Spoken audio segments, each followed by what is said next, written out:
আমরা যারা ছাত্র আছি তারা আমরা সবাই অবগত। আজকে আমাদের কোটা সংস্কারের দাবিতে আমাদের বড় ভাইয়েরা, আমাদের সহপাঠীরা আজকে রক্তাক্ত। আমরা জানি বাংলাদেশে যতগুলো ভার্সিটি আছে, পাবলিক ইউনিভার্সিটি, আর সেগুলো রক্তাক্ত হয়েছে। আমরা তার প্রতিবাদে আজকে এখানে অবস্থান কর্মসূচি নিয়েছি। আমরা যারা ছাত্র আছি অবশ্যই আমরা একটা জিনিস খেয়াল রাখবো, যে আমাদের দ্বারা যাতে আমাদের এই যে আশেপাশে যে প্রতিষ্ঠানগুলো আছে সেগুলোর ক্ষতিগ্রস্ত না হয়। আমরা ছাত্র মানুষ, আমরা নিজেদের অধিকারের জন্য আমরা লড়বো, কিন্তু অন্যের কোনো ক্ষতি করবো না। প্রশাসনের কাছে আমরা অনুরোধ করব, আমাদের শান্তিপূর্ণ আজকের অবস্থানে আপনারা দয়া করে বাধা সৃষ্টি করবেন না। আপনারা আমাদেরকে সহযোগিতা করুন, আমরা আপনাদের সন্তানের মতো। আজকে আমি যদি বঞ্চিত হই, আগামীকালকে আপনি আপনার সন্তান বঞ্চিত হবে। দয়া করে আমাদেরকে সহযোগিতা করবেন এবং আমাদের দিকে আশ্বস্ত করতে চাই আপনাদেরকে, আমাদের দ্বারা কারো কোনো ক্ষতি হবে না। এবং আমি আপনাদেরকে মাধ্যমে জানাতে চাই, আজকে প্রোগ্রাম করার পরে আমাদের সমন্বয়ক আছে, তারা আগামী দিনে প্রোগ্রাম ঘোষণা করবে।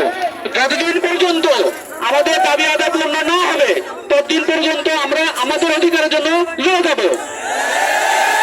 সবাইকে ধন্যবাদ।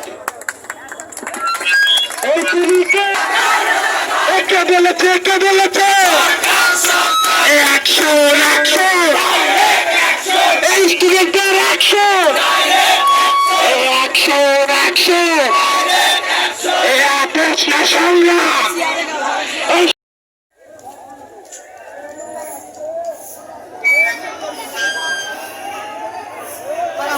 কথা বলবে আমাদের সুরাইয়া।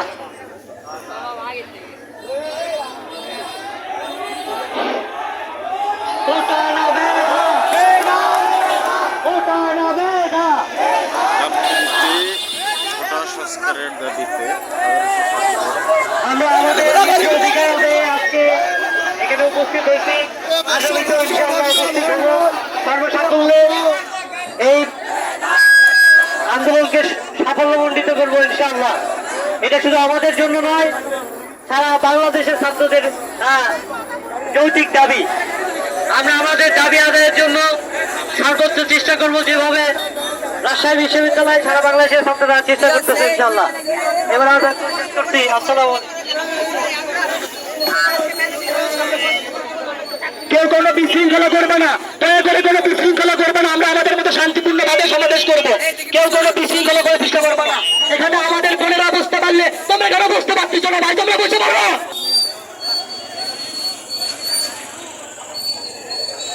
দিকে শক্ত অবস্থানে রয়েছে থানা পুলিশ। আমাদের উদ্দেশ্য নারী কোটার সাথে সাথে কোটার সঙ্গে সঙ্গে অন্যান্য কোটাগুলো বন্ধ করা। আমরা আগামীকাল দেখেছি আমাদের ছয়টা ভাই শহীদ হয়েছে, আমাদের কোটা প্রথার জন্য রক্ত দিয়েছে। আমরা সেই রক্ত বৃথা যেতে দেব না। আমরা দেখেছি আরো ঢাকা বিশ্ববিদ্যালয়ে আমাদের অনেক বন্ধের ধরন করা হয়েছে। কেন করা হয়েছে? আমরা বিচার চাই। আমরা এই কোটার বিরুদ্ধে আমাদের সম্পূর্ণতা দিয়ে আন্দোলন করে যাব, যতক্ষণ পর্যন্ত সরকার আমাদের এই কোঠার আমাদের পক্ষে না দেয়, আমাদের পক্ষে বিচার না করে, ততক্ষণ পর্যন্ত আমরা চালিয়ে যাব। সকলে আমরা পাশে আছি ইনশাআল্লাহ।